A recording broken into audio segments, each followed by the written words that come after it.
हत्या कर दी गई थी। आरोपियों को गिरफ्तार कर लिया, क्या कुछ मामला था सर? ये घटना दिनांक 19-20 की रात्रि की घटना है।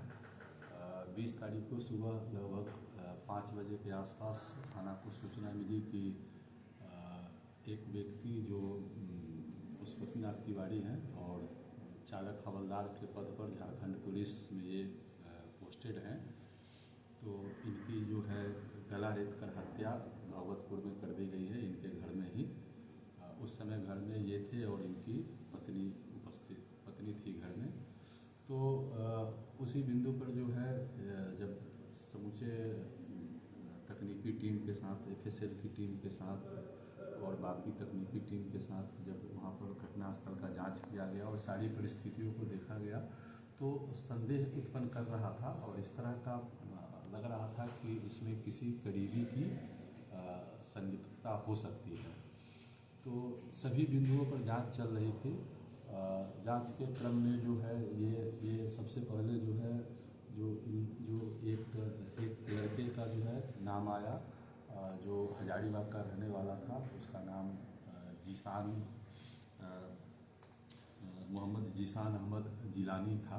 इसका सबसे पहले जो नाम आया, तो सबसे पहले इसको जो है हजारीबाग से पकड़ा गया। ये मृतक पशुपतिनाथ तिवारी का पुत्र है, इकलौता पुत्र है विशाल तिवारी। उसका जिगरी दोस्त है और पिछले 10-12 साल से ये साथ में इसकी दोस्ती है।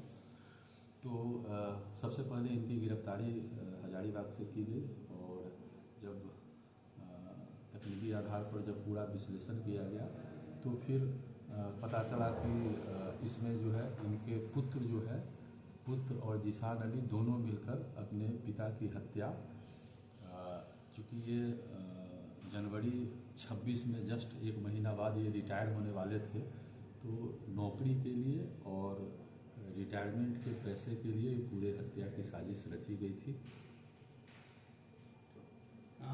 कितना मुश्किल था सर वहाँ तक पहुँचना?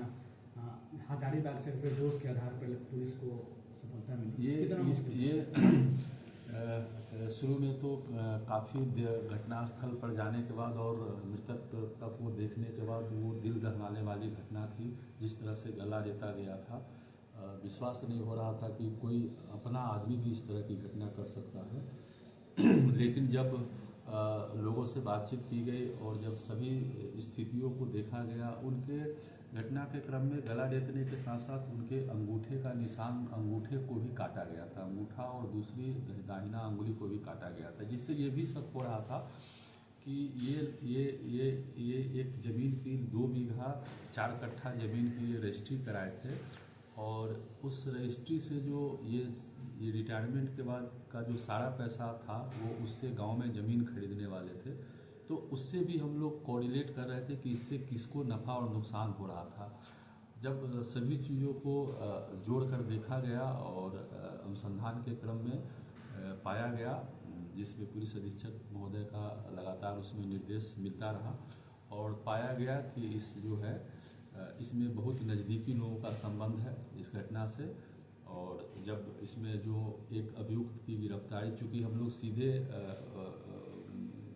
किसी अपने परिजन को जो है पूछताछ नहीं कर सकते थे, तो हम लोग जो भी CDR और बाकी जो तकनीकी हमारे पास साक्ष्य था उसका जब विश्लेषण किया गया, तो सबसे पहले हम लोग जीशान को उठाए और उसके से जब पूछताछ की गई तो उसके बाद सारी बात स्पष्ट हो गई। उसके बाद विशाल को अरेस्ट किया गया।